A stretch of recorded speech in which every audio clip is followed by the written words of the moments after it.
Dar continuidade no estudo do Evangelho segundo o Espiritismo. Boa noite a todos, boa noite aos que estão assistindo pelo computador, aos internautas. Nós vamos dar continuidade ao estudo da noite, entrando no capítulo 12, Amai os vossos inimigos. Então, ele diz aqui assim, capítulo 12: Amai os vossos inimigos, retribuir o mal com o bem, os inimigos desencarnados. Se alguém nos bater na face direita, apresentai-lhe também a outra. E nas instruções dos Espíritos, a vingança, o ódio e o duelo. Então nós começamos com as palavras de Jesus em Mateus, capítulo 5, versículos 43 a 47. Aprendestes que foi dito: amareis o vosso próximo e odiareis os vossos inimigos. Eu, porém, vos digo: amai os vossos inimigos, fazei o bem aos que vos odeiam e orai pelos que vos perseguem e caluniam, a fim de serdes filhos do vosso Pai, que está nos céus, e que faz levantar o sol para os bons e para os maus, e que chova sobre os justos e os injustos. Porque, se só amardes os que vos amam, qual será a vossa recompensa? Não procedem assim também os publicanos? Se apenas os vossos irmãos saudardes, que com isso fazeis mais do que os outros? Não fazem outros tanto os pagãos?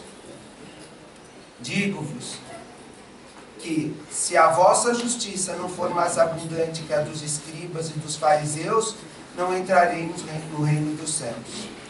E em Lucas, no capítulo 6, versículos 32 a 36. Se somente amardes os que vos amam, que mérito se vos reconhecerá, uma vez que as pessoas de má vida também amam os que as amam? Se o bem somente o fizerdes aos que vô-lo fazem, que mérito se vos reconhecerá, dado que o mesmo faz a gente de má vida? Se só emprestardes àqueles que mais possais esperar o mesmo favor, que mérito se vos reconhecerá, quando as pessoas de má vida se entreajudam dessa maneira para oferir a mesma vantagem? Pelo que vos toca, amai os vossos inimigos, fazei o bem a todos e auxiliai sem esperar alguma coisa. Então muito grande será a vossa recompensa e sereis filhos do Altíssimo, que é bom para os bons ingratos e até para os maus. Sede, pois, cheios de misericórdia, como cheio de misericórdia é o vosso Deus. Então nós entramos num dos capítulos mais bonitos do Evangelho segundo o Espiritismo, porque Jesus, nesse capítulo, o que é que ele nos pede? Amai os vossos inimigos. Ele nos pede nada mais, nada menos que a nossa autotransformação, que é nós nos modificarmos, que é nós deixarmos de lado o orgulho, deixarmos de lado a vaidade, deixarmos de lado todos os sentimentos, os maus sentimentos que nós trazemos ainda dentro de nós e passarmos a olhar o nosso inimigo com outros olhos. Isso nas palavras de Jesus. Se nós retomarmos o texto aqui, e as palavras de Jesus em Mateus, ele começa dizendo assim: aprendestes que foi dito. Então, alguma coisa já foi dita. Aprendestes que foi dito. Se nós pegarmos a história das religiões, nós vamos verificar que antes de Jesus, muito se falou sobre o amor. Muitas coisas falaram sobre o amor. Muito foi dito.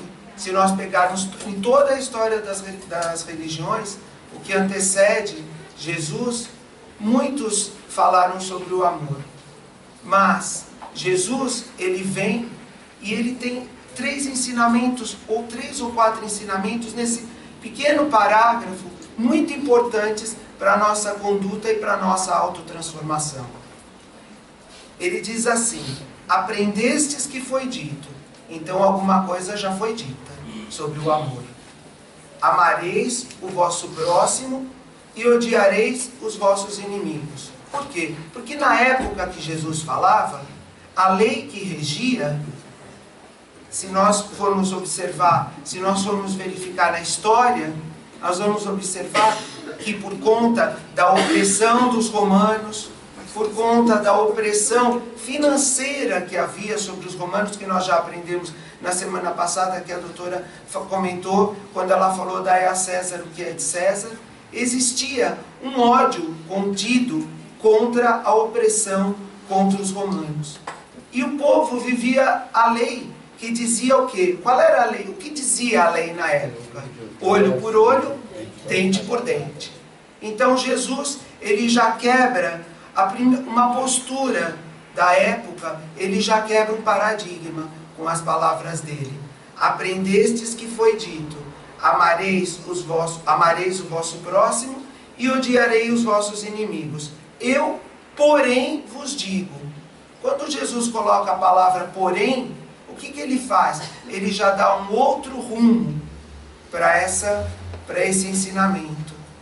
Amareis o vosso próximo e odiareis o vosso inimigo. Porém, eu vos digo: amai os vossos inimigos, fazei o bem aos que vos odeiam e orai pelos que vos perseguem e caluniam. Nessa frase, quantos ensinamentos de Jesus nós temos? Porém vos digo, Jesus nos tira com essas palavras daquele pensamento, daquela horizontalidade de pensamento que existia na época e nos passa para uma verticalidade de pensamento. Nós passamos daquele pensamento horizontal, daquele pensamento linear, olho por olho, dente por dente, e nós passamos a enxergar o mais alto. Nós passamos a olhar na verticalidade para o mais alto, porque ele muda um paradigma. Ele muda uma conduta de um povo. Ele tira o povo daquela conduta que vem olho por olho, dente por dente, e diz o quê? Amai os vossos inimigos, fazei o bem aos que vos odeiam e orai pelos que vos perseguem e caluniam. Ele manda o quê? Orar pelos que perseguem e caluniam. Por quê? Orar pelos que perseguem e caluniam. Porque nós vamos ver ao longo de toda a história do Espiritismo, de todos os ensinamentos, o valor da prece.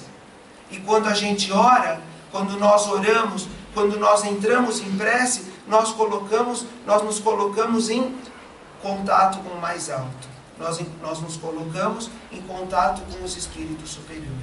E quando a nossa prece é uma prece feita de coração, quando nós temos a vontade acima do ato repetitivo, mas nós colocamos o nosso coração e nós nos colocamos à disposição da espiritualidade, nós nos colocamos em contato com essa espiritualidade, nós nos colocamos em contato com esses espíritos superiores e através da prece nós vamos deixando aqueles restos, aquelas dificuldades que nós trazemos ao longo da nossa existência. Então são 3 ensinamentos. O amor, o grande diferencial de Jesus, que é o conceito de justiça, que ele traz um novo conceito de justiça, que ele busca naquele conceito olho por olho, dente por dente, e nos traz um novo conceito de justiça para nós fazermos o quê? Perdoarmos o nosso inimigo, orarmos pelo nosso inimigo e darmos uma nova postura para a nossa vida. Deixarmos o pensamento horizontal, aquela horizontalidade de pensamento que nós temos e que hoje em dia ela é tão presente esse ensinamento quanto era na época que Jesus fez. Quanto na época dos publicanos, na época, como ele fala aqui, dos gentios, dos publicanos, dos gentios, que ele falava para os gentios, que era um povo tão oprimido, por todas as razões que existiam lá na Galileia, e por todas as razões que existiam nesse povo, em todo esse povo, ele muda um paradigma, ele muda uma conduta, ele tira o povo daquela horizontalidade que nós nos encontramos ainda, que nós não modificamos muito ao longo dos anos, que ainda existem as mesmas dificuldades, ainda existe aquele mesmo pensamento horizontal, essa horizontalidade de pensamento, e ele nos coloca frente a uma verticalidade de pensamento, a um pensamento que olha para o alto, um pensamento dirigido a Deus, um pensamento dirigido ao mais alto. E ele nos traz. Esse foi o grande diferencial de Jesus nessa passagem. O grande diferencial que ele nos trouxe, o grande exemplo que ele nos trouxe, que nos tira daquela situação que o Espiritismo, que eu já havia falado aqui, da situação de contemplação e nos coloca numa situação de ação. E o Espiritismo vem dar cumprimento a esse ensinamento de Jesus. E mais para frente, Allan Kardec, nos comentários dele, que o Espiritismo vem, que o Kardec ele traz, o ensinamento dele, ele coloca como uma prática. O Kardec, nós vamos ver o comentário de Allan Kardec, é uma prática frente a esse ensinamento. Como é que nós devemos praticar hoje? Como hoje nós devemos praticar esse ensinamento? Como sempre nós deveríamos praticar esses ensinamentos de Jesus? E Kardec nos fala aqui nos comentários dele. Se o amor do próximo constitui o princípio da caridade, amar os inimigos é a mais sublime aplicação desse princípio, porquanto a posse de tal virtude representa uma das maiores vitórias alcançadas contra o egoísmo e o orgulho, que são os grandes males da humanidade que ele fala lá no capítulo 10.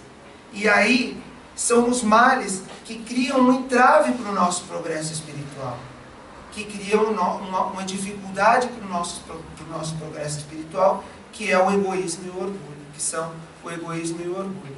E você tem, na explicação dele, a lucidez de dizer, porque você pode dizer assim, puxa vida, mas eu vou amar o meu inimigo? Como é que eu vou amar o meu inimigo? Como deve ser esse amor que eu sinto pelo meu inimigo?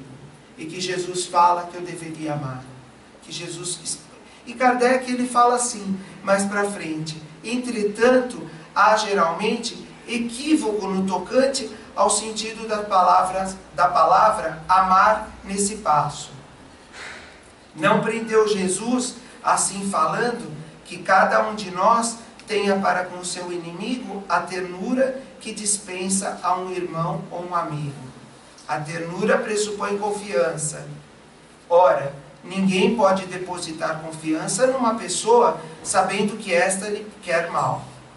Ninguém pode ter para com ela expressões de amizade, sabendo-a capaz de abusar dessa atitude.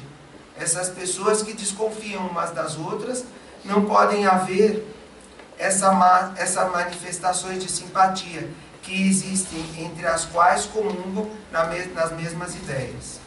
Enfim, ninguém pode sentir em estar com o inimigo prazer igual ao que se sente na companhia de um amigo. E aí ele ressalta, a diversidade na maneira de sentir nessas duas circunstâncias diferentes resulta mesmo de uma lei física, a da assimilação e da repulsão dos fluidos. O pensamento malévolo determina uma corrente fluídica que impressiona penosamente. O pensamento benévolo que nos envolve num agradável eflúvio. Daí a diferença das sensações que experimenta a aproximação de um amigo ou de um inimigo. Amar os inimigos não pode, pois, significar que não se deve estabelecer diferença alguma entre eles, os amigos. Se este preceito parece de difícil prática, impossível mesmo, é apenas entender-se falsamente que ele manda que se dê no coração, assim ao amigo como ao inimigo, o mesmo lugar. uma vez que a pobreza da linguagem humana obriga a que nos sirvamos do mesmo termo para exprimir matizes diversos de uns sentimentos, à razão cabe estabelecer as diferenças conforme os casos. E aí ele vem. Amar os inimigos, portanto, não é ter-lhes uma afeição que não está na natureza, visto que o contato de um inimigo nos faz bater o coração de modo diverso do seu bater, ao contrário de um amigo. Amar os inimigos não é lhes guardar ódio, nem rancor, nem desejos de vingança. É perdoar-lhes sem pensamento oculto e sem condições o mal que nos causam. Então, a prática que Kardec nos traz para essa conduta, amar os inimigos, é essa. Ele fala, ele sabe das dificuldades. Nós sabemos das dificuldades de estar perto de um inimigo. A gente tem assim, uma sensação estranha, a gente sabe que o pensamento é carregado de matéria mental que muitas vezes nos tira da calma, nos tira daquela retidão de pensamento, mas ele ressalta: amar os inimigos não é guardar ódio nem rancor, nem desejos de vingança, é perdoar-lhes sem pensamento oculto e sem condições o mal que nos causam. É não pôr nenhum obstáculo à reconciliação com eles. É desejar-lhes o bem e não o mal. É experimentar júbilo em vez de pensar com o bem que lhes advenha. É socorrê-los, apresentando-se ocasião. É abster-se, quer por palavras, por atos, quer tudo que se possa prejudicar. É finalmente retribuir-lhes sempre o mal com o bem, sem a intenção de os humilhar. Quem assim procede, preenche as condições do mandamento: amar os vossos inimigos. Então isso serve para a nossa reflexão. Como é que nós vamos amar os nossos inimigos? E como é que nós vamos julgar quem são os nossos amigos e quem são os nossos inimigos? Como é que nós vamos entender que nós temos nos inimigos aqueles que no momento eles nos ferem, eles nos trazem dificuldades, mas como é que nós vamos saber quem é nosso inimigo? Quem é realmente o nosso inimigo? Que muitas vezes pode estar dentro de nós mesmos, pode estar nos nossos pensamentos, pode estar nas nossas atitudes. Então cabe a reflexão, cabe nós nos concentrarmos e entendermos o que é realmente, quem é o nosso inimigo e como nós podemos amar o nosso inimigo e como nós podemos trabalhar dentro dessas condições que nos coloca. E amar os nossos inimigos é, sobretudo, deixar de lado o quê? Que ele já fala no começo do parágrafo aqui, do item 3. Deixarmos de lado o egoísmo e o orgulho. É nos elevarmos, é nos colocarmos na condição do nosso inimigo. Se é possível se é possível conviver, nós devemos conviver com ele. Se é possível e se nos é colocado esse inimigo no nosso caminho, porque muitas vezes nós temos compromissos com esse inimigo, que muitas vezes está dentro da nossa própria casa, está no nosso trabalho, está no dia a dia, no nosso convívio, muitas vezes no nosso convívio dentro do nosso serviço assistencial também, para que haja o quê? Para que haja reajuste. Para que haja aquilo que Jesus falou, que você tem que deixar o pensamento, aquele pensamento horizontal, e passar a ter o pensamento vertical, a verticalizar o seu pensamento, a olhar para o alto. Aprendestes que foi dito: amareis o vosso próximo e odiareis os vossos inimigos. Eu, porém, vos digo, já muda o caminho: amai os vossos inimigos, fazei o bem aos que vos odeiam e orai pelos que vos perseguem e caluniam. Não odiar, não querer afastar, eu perdoo, aquele perdão, aquela coisa meio pálida, vamos dizer assim, eu perdoo, eu me afasto dele, eu prefiro me afastar, eu prefiro não seguir no mesmo caminho, e muitas vezes esse inimigo está junto de nós, dentro da nossa casa, nos nossos locais de trabalho, em todos os ângulos, em todo sentido aí de locais de trabalho, e nós aprendemos a conviver com ele. Porque isso também é um treinamento que nós fazemos. Fala, Sidônia. Então, e a prece, muitas vezes, é o único remédio, né? Exatamente. E orai pelos que vos perseguem. Eu não posso nem ver fulano, não posso nem olhar para a cara de ciclano, não é assim?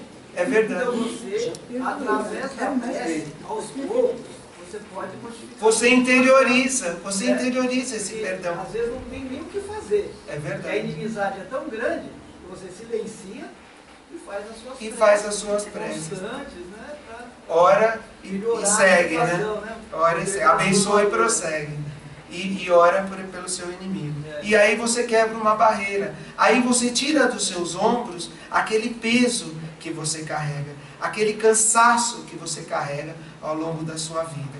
E quando você perdoa, e quando você ora e você perdoa realmente, você tira aquele cansaço que você traz no ombro. Que quando você vai ao longo da sua vida, você vai carregando vai tendo aquele cansaço, aquela exaustão. Porque o ódio, a briga, a inimizade, ela causa o quê? Ela causa uma exaustão na nossa vida. Ela causa uma exaustão no nosso espírito, no nosso perispírito, e causa uma exaustão no nosso corpo quando ela não traz a doença.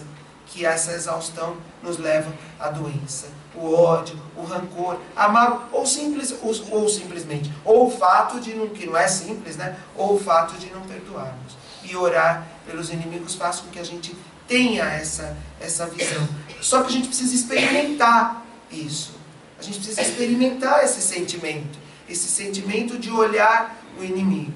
Outro dia eu estava lendo um livro, e eu estava lendo um livro, não era um livro espírita, e a pessoa estava contando um caso lá, e ela falava assim, eu penso assim, do meu inimigo, eu te perdoo, você me perdoa, porque nós dois somos um só perante Deus. E aquilo foi interiorizando, eu te perdoo, você me perdoa, nós dois somos um só perante Deus, e de fato é o que acontece. Nós e os nossos inimigos somos um só perante Deus. E vai chegar um momento que esses caminhos vão se encontrar. Esse caminho desse ódio, dessa inimizade vai se encontrar. E aí ele continua aqui, porque ele faz uma referência, Allan Kardec faz uma referência ainda nesse capítulo, nesse item, que fala a retribuir o mal com o bem. Ele faz uma referência, uma diferença, ele abre faz uma outra abertura para outros conceitos. O conceito do incrédulo e o conceito do crédulo, do crente e do incrédulo. Daquele que crê, daquele que quer realmente modificar, e do incrédulo. Ele diz assim, amar os inimigos é para o incrédulo um contrassenso, aquele para quem a vida presente é tudo. Vê no seu inimigo um ser nocivo que lhe perturba o repouso e do qual unicamente a morte pensa ele o pode livrar. Daí o desejo de vingar-se. Nenhum interesse tem em perdoar, senão para satisfazer o seu orgulho perante o mundo. Em certos casos, perdoar-lhes parece mesmo uma fraqueza, indigna de si. Se não se vingar, nem por isso deixará de conservar o rancor e um secreto desejo de mal para com o outro. Para o crente, e sobretudo para o espírita, muito diversa é a maneira de ver, porque suas vistas se lançam sobre o passado e o futuro, entre os quais a vida atual não passa de um simples ponto. Então, o que o Kardec chama atenção aqui? O incrédulo, ele tem um campo de observação restrito. Ele vê o quê? Aquele momento. Ele vê aquela vida, aconteceu aquilo, ele vê aquele momento, a morte, ainda que eu não me vingue, ainda que eu não tenha esse sentimento de vingança, eu faço o que eu desejo para o outro. Desejo a morte. Porque a morte, ela representa para o incrédulo, ela representa para o materialista, e o Evangelho vem nos tirar do materialismo, o Evangelho segundo o Espiritismo vem nos tirar do materialismo, ela representa o quê? Ela representa aquele campo restrito, aquela vida. Eu vivo essa vida e é dentro dessa vida que eu tenho que manter essa conduta. Então, se o meu inimigo morrer, é um favor, porque pelo menos eu não tenho aquele peso de ficar vendo o inimigo ali junto comigo. É um alívio, é tirar um peso das minhas costas. Porque eu vejo, mal sabe que existe, que para o espírita e para o crente, para o crédulo, para aquele que crê, para o crente, na verdade, não crédulo, mas o crente, aquele que crê, e para o espírita ele chama a atenção para quê? Poxa vida, o seu campo de observação é um campo aberto. Você tem que lembrar que você tem uma vida anterior, você tem essa vida e você tem uma vida que continua além do túmulo. E que você convive irrestritamente com os espíritos. E que você convive irrestritamente com aquele seu amigo que muitas vezes morreu, aquele seu inimigo que muitas vezes morreu, e continua ali perto de você. E continua ainda numa cobrança com você. Então o que acontece? É um campo aberto. Há uma abertura de pensamento. Há uma abertura, não fica naquele campo restrito do... Você quer falar, Maria? Eu gostaria, inclusive, uma reflexão, Bárbara, que eu agradeço ao Maida, dele que nos ensinou essa reflexão, que o inimigo é aquele que nos ajuda, na verdade. Porque ele não tem critério nenhum para enfiar o dedo no nosso defeito, na nossa vaidade, naquilo que nós falhamos. Então ele te obriga, queira ou não, a melhorar. Isso que você falou é importante. O nosso amigo não, está sempre... E é aí que você tem uma mensagem do Emmanuel, no livro Fonte Viva, que ele fala exatamente isso. O Emmanuel, o grande professor, o grande estudioso do Evangelho, ele nos traz uma outra abertura. Kardec nos traz essa abertura do inimigo e o Emmanuel nos traz ainda uma outra abertura. No livro Vinha de Luz, no capítulo 41, ele traz ele abre a nossa mente para nós enxergarmos quem é o nosso inimigo. Para nós abrirmos a nossa mente para isso. Quem é o teu inimigo? Quem são esses credores diferentes? O próprio capítulo já diz. Eu não fui buscar no outro livro que nós estamos estudando, o ensinamento de Emmanuel, porque fui buscar no livro Vinha de Luz, aonde ele traz, no livro da Esperança, eu fui buscar no Vinha de Luz, porque ele nos traz aqui um ensinamento muito interessante, que abre uma outra visão, essa visão que o Allan Kardec fala, esse campo de observação. Nós vamos ver com o Emmanuel, na mensagem dele, um outro campo de observação de quem são os nossos inimigos. E ele começa o estudo dele, no livro Vinha de Luz, ele começa com o título Credores Diferentes. E ele usa, na parte que ele fala do Evangelho, ele usa o mesmo capítulo e o mesmo versículo de Mateus. Eu, porém, vos digo, amai os vossos inimigos. E o Emmanuel começa dizendo, o problema do inimigo sempre merece estudos mais acurados, para a gente entender quem é o nosso inimigo, para a gente abrir a nossa mente para o estudo do nosso inimigo. E ele diz assim, certo, ninguém poderá aderir de pronto à completa união com o adversário do dia de hoje, como Jesus não pôde rir-se com os perseguidores no martírio do Calvário. Entretanto, a advertência do Senhor conclama-nos a amar os inimigos,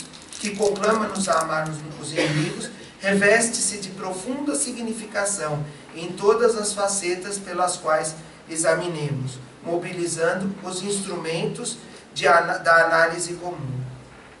Geralmente somos devedores de altos benefícios. Olha só a expressão dele. Geralmente somos devedores de altos benefícios a quantos nos perseguem e caluniam. Nós somos devedores de altos benefícios àqueles que nos perseguem e caluniam. Porque muitas vezes nós nos colocamos numa situação de o inimigo vem, a inimizade vem, alguém vem com a inimizade para cima da gente, nós nos colocamos numa situação, eu sou o coitado, eu estou sofrendo uma pressão, eu estou sofrendo uma inimizade, eu estou sofrendo uma injustiça, uma opressão, uma obsessão, enfim, uma série de... Estou passando por um processo e me coloco naquela situação, eu sou o coitado. Então ele diz assim, geralmente somos devedores de altos benefícios a quanto nos perseguem e caluniam. Constituem os instrumentos que nos trabalham a individualidade, compelindo-nos a renovações de elevado alcance que raramente compreendemos nos instantes mais graves da experiência. São eles que nos indicam as fraquezas, as deficiências e as necessidades a serem atendidas na tarefa que estamos executando. Quando ele fala as fraquezas, as deficiências e as necessidades, ele está lembrando de quem? Dos nossos inimigos externos, mas ele está lembrando dos nossos grandes inimigos, que somos nós mesmos. Aquilo que nós carregamos dentro de nós. Aqueles rancores, aquilo que nós carregamos dentro de nós, aqueles nossos erros do passado, que nós trazemos ali dentro, muitas vezes mascarados, e que nós não queremos enxergar. E ele coloca sob dois ângulos, dois pontos de vista. Aquele do ponto de vista interno, do nosso problema interno, e o ponto de vista dos nossos adversários. São eles que nos indicam as fraquezas, as deficiências e as necessidades a serem atendidas na tarefa que estamos executando. Qual é a tarefa que nós estamos executando? A nossa vida no planeta Terra. O nosso caminho de evolução espiritual. O nosso caminho rumo à luz, rumo à evolução espiritual. Os amigos, em muitas ocasiões, são imprevidentes companheiros, porquanto contemporizam com o mal os adversários, porém situam com vigor. Nós temos que tomar... Os amigos, muitas vezes, eles alertam a gente para quê? Como ele diz aqui, são imprevidentes companheiros, porquanto contemporizam com o mal. Os adversários, porém, situam-no com vigor. Porque muitas vezes os elogios que nós recebemos, porque muitas vezes aquela empurradinha que os amigos dão na gente, fazem ressaltar essas empurradinhas, esses empurrões que eles nos dão, fazem ressaltar o quê? Fazem ressaltar o orgulho, fazem ressaltar a vingança, fazem nós criarmos raízes profundas dessas deficiências e fraquezas que nós trazemos ainda dentro de nós. E muitas vezes nós não conseguimos deixar de lado, por quê? Porque elas estão sendo adubadas, elas estão sendo exaltadas, essas deficiências estão sendo exaltadas. E ele continua aqui. Pela rudeza do inimigo, o homem comumente se faz rubro e indignado uma só vez, mas pela complacência dos afeiçoados, torna-se pálido e acabrunhado vezes sem conta. Não queremos dizer com isso que a criatura deva cultivar inimizades. No entanto, somos daqueles que reconhecem por beneméritos credores quanto nos proclamam as faltas. Se médicos corajosos que nos facultam corretivos são médicos corajosos que nos facultam corretivos. É difícil para muita gente na Terra a aceitação de semelhante verdade. Todavia, chega sempre um instante em que entendemos o apelo do Cristo em sua magna extensão. Então, nós passamos a ver com essa mensagem do Emmanuel, com esse estudo, com esse lembrete do Emmanuel, no livro Fonte Viva, Vinha de Luz, que faz que nós olhemos os nossos inimigos, aqueles nossos inimigos internos, as nossas fraquezas, as nossas dificuldades, que nós olhemos os amigos, que nós tenhamos o quê? Um campo de observação aberto, que nós não tenhamos o nosso campo de observação restrito como os incrédulos, que nós não tenhamos um campo de observação com aquela ideia de que tirar do nosso ombro, que morreu o nosso inimigo, ufa, sabe? Tirou um peso do meu ombro, que é o peso, que é a visão dos incrédulos. E que muitas vezes nós encontramos na literatura, nós encontramos nos filmes, e nós encontramos no estudo. Por isso que nas aulas de evangelização infantil, a gente procura trazer história para as crianças. Sempre nós procuramos trazer história para as crianças, aonde, e sempre deve ser assim, dentro da nossa casa também, ainda que a gente assista algum filme, que a gente assista algum programa, aonde o cara vai lá e se vinga, na cabeça da criança tem alguma vantagem em se vingar, a gente deve sempre aproveitar a oportunidade e sempre trazer para o conceito dessas crianças o quê? Que nós devemos chegar num acordo com os nossos inimigos, nós devemos perdoar, nós devemos orar, nós devemos compreender que eles estão num momento de dificuldade, muitas vezes num momento de ignorância, num momento de dificuldade, porque ignoram a verdade, ignoram aquilo que como deveria ser feito. E mostrarmos para essas mesmas crianças nas aulas que muitas vezes somos nós que provocamos essa inimizade, somos nós que provocamos esse ódio. E dá a oportunidade para a criança entender também que existe uma vida antes deles nascerem, que existe a vida que eles estão vivendo reencarnados e que existe uma vida no futuro. Isso é muito importante a criança entender. Isso é muito importante para nós, que somos crianças também, nos nossos sentimentos, entendermos esses ensinamentos. Por isso que nós não podemos perder a oportunidade. Como diz a doutora, nós estamos no final do segundo tempo, ela usa uma expressão, nós estamos na prorrogação, nos últimos segundos da prorrogação, ela usa essa expressão, e é verdade. E nesses últimos segundos da prorrogação, nós temos que aproveitar todas as oportunidades, porque esses espíritos que estão reencarnando precisam aprender, e nós precisamos aprender com eles. E quando nós estamos trabalhando com a criança, nós estamos fazendo o que também? Nós estamos dando uma desempoeirada nas nossas ideias, e nós estamos trazendo ideias novas para a nossa vida também. Porque nós falávamos ontem na aula de evangelização infantil, ontem, às segundas-feiras, nós temos as aulas de evangelização infantil. Eu dou aula para os pequenos, 3, 4, 5, 6 anos. E nós estávamos falando sobre amizade ontem. Eu não sabia que eu ia falar hoje sobre o mesmo capítulo, eu fiquei sabendo hoje que eu iria falar sobre esse capítulo. E nós falávamos sobre a amizade. E na maioria das vezes, quando você pergunta para as crianças, é óbvio que elas falam: não, nós vamos ter que, se o amigo fez isso para mim, eu vou lá e tenho que fazer isso para ele. Porque muitas vezes os pais falam isso dentro de casa. A briga se cura com o quê? Se cura com você indo lá e revidando.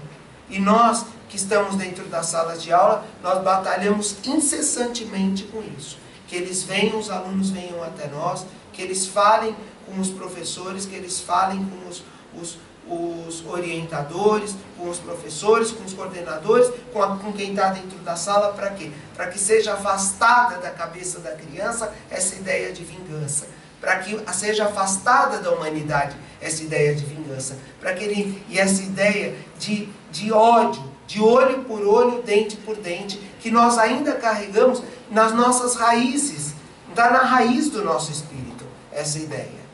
Porque a gente vê que essa criança, ela carrega da infância, na briga com o amiguinho, na adolescência, no desentendimento com a namorada, com o namorado, na vida adulta, com o casal, na adolescência, dentro dos times, dentro dos campos de futebol, e vai por aí afora. E é isso que nós precisamos tirar. Nós precisamos tirar esse sentimento de dentro dos nossos corações e de dentro dos corações das crianças. Para que elas tenham nessa prorrogação, nesse final de prorrogação, a gente tenha uma humanidade melhor. A gente tenha uma humanidade que seja melhor. Por isso eu convido a todos os pais que tragam as crianças para as aulas de evangelização infantil. Lá nós passamos aquele horário, às segundas-feiras, das 7 às 8 horas da noite, das 8 às 15 para as 9, 10 para as 9, nós passamos momentos bem agradáveis com as crianças. Os pequenos, as crianças, um pouquinho mais velhos, na outra sala, e os outros, e os jovens, às terças-feiras, às 7 horas da noite. A gente precisa desse público, a gente precisa que os pais se disponham a trazer as crianças, porque nós só vamos poder trabalhar se nós tivermos crianças. E nós só vamos trabalhar se as crianças estiverem aqui e se os pais trouxerem, porque muitos deles, sobretudo às segundas-feiras, eles não podem vir sozinhos. E a gente não tem como ir buscar também.